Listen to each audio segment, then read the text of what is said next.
नाथ, आपको तो प्रतिदिन श्री नारायण और ब्रह्मा जी के दर्शन होते हैं, तो आप ध्यान मग्न होकर किसका स्मरण करते हैं? मैं अपने परम आराध्य भगवान श्री कृष्ण और उनकी परम शक्ति का स्मरण करता हूँ। फिर वह कौन है प्रभु? ऐसा कौन है जिसे आप ब्रह्मदेव और स्वयं श्री कृष्ण भी स्मरण करते हैं? वह कोई साधारण नहीं है, वह है आह्लादिनी शक्ति, वृंदावन की रानी श्रीमती राधे रानी। राधा रानी, श्री कृष्ण की प्रियतमा। परंतु प्रभु, आप तो स्वयं शिव है, योगियों के आराध्य, साक्षात महादेव। क्या आप भी उनकी पूजा करते हैं?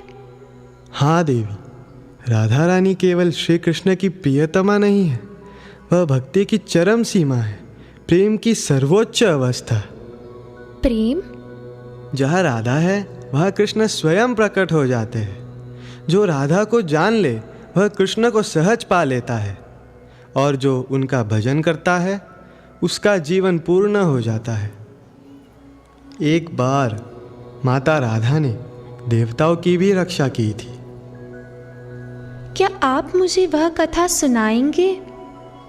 देवी, वह कथा केवल लीलामय श्री राधा ठाकुरानी की कृपा का अनुभव है। मैं उसे सुनने के लिए बहुत उत्सुक हूँ नाथ।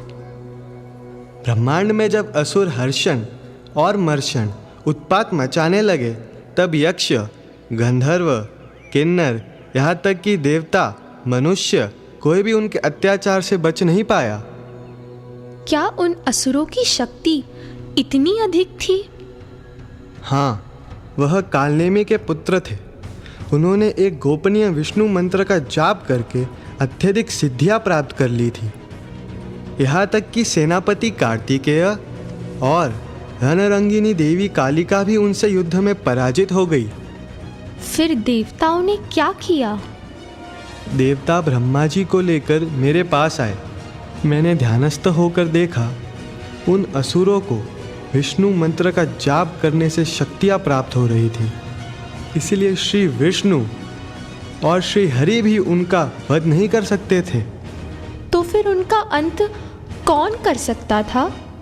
इसका केवल एक ही उपाय था, गोलोकेश्वरी श्रीमती राधा रानी।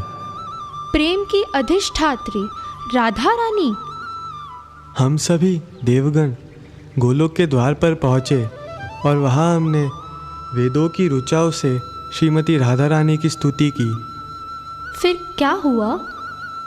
माता राधा प्रकट हुई। वे शांत थी, करुणामय थी। उन्होंने हमारी व्यथा सुनी और तुरंत सुदर्शन चक्र का स्मरण किया।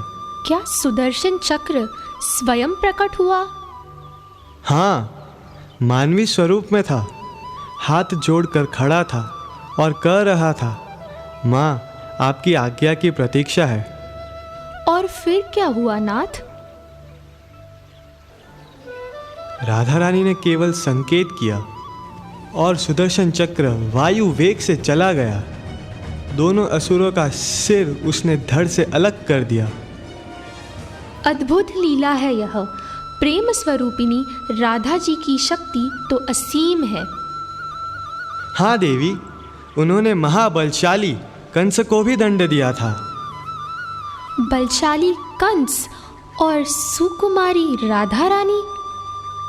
हाँ देवी, एक बार कंस राधा रानी के निकुंज में बिना अनुमति के प्रवेश कर गया, जहाँ पुरुषों का प्रवेश निषेध ही था। तो राधा रानी ने उसे दंड कैसे दिया? राधा रानी ने उसे कंसनी गोपी बना दिया और दंड स्वरूप गोबर के उपले बनवाए। राधा रानी की शक्तियाँ तो अनंत है। हाँ देवी, यही तो उनका ऐश्वर्य है, परंतु वे उस ऐश्वर्य का प्रदर्शन नहीं करती, वे तो प्रेम बरसाने आई है। उनकी माधुर्य लीला भौतिक जगत के प्राणियों को दुख पार करने की शक्ति देती है। इसीलिए मैं राधा रानी का स्मरण करता हूँ और उनकी स्तुति का गान करता हूँ, जो सारे मुनिजन और सारे देवताओं को भी वंदनीय है।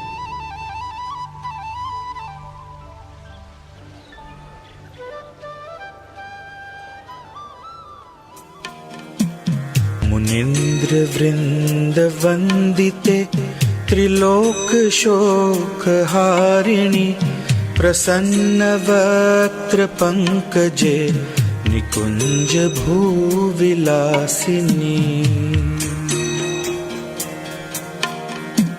व्रजेंद्र भानुनंदिनी व्रजेंद्र सूनु संगते कदा करिष्यसि मां कृपा कटाक्ष भाजनम्। श्री राधिके नमोस्तुते, श्री राधिके नमोस्तुते, श्री राधिके नमोस्तुते, श्री राधिके नमोस्तुते।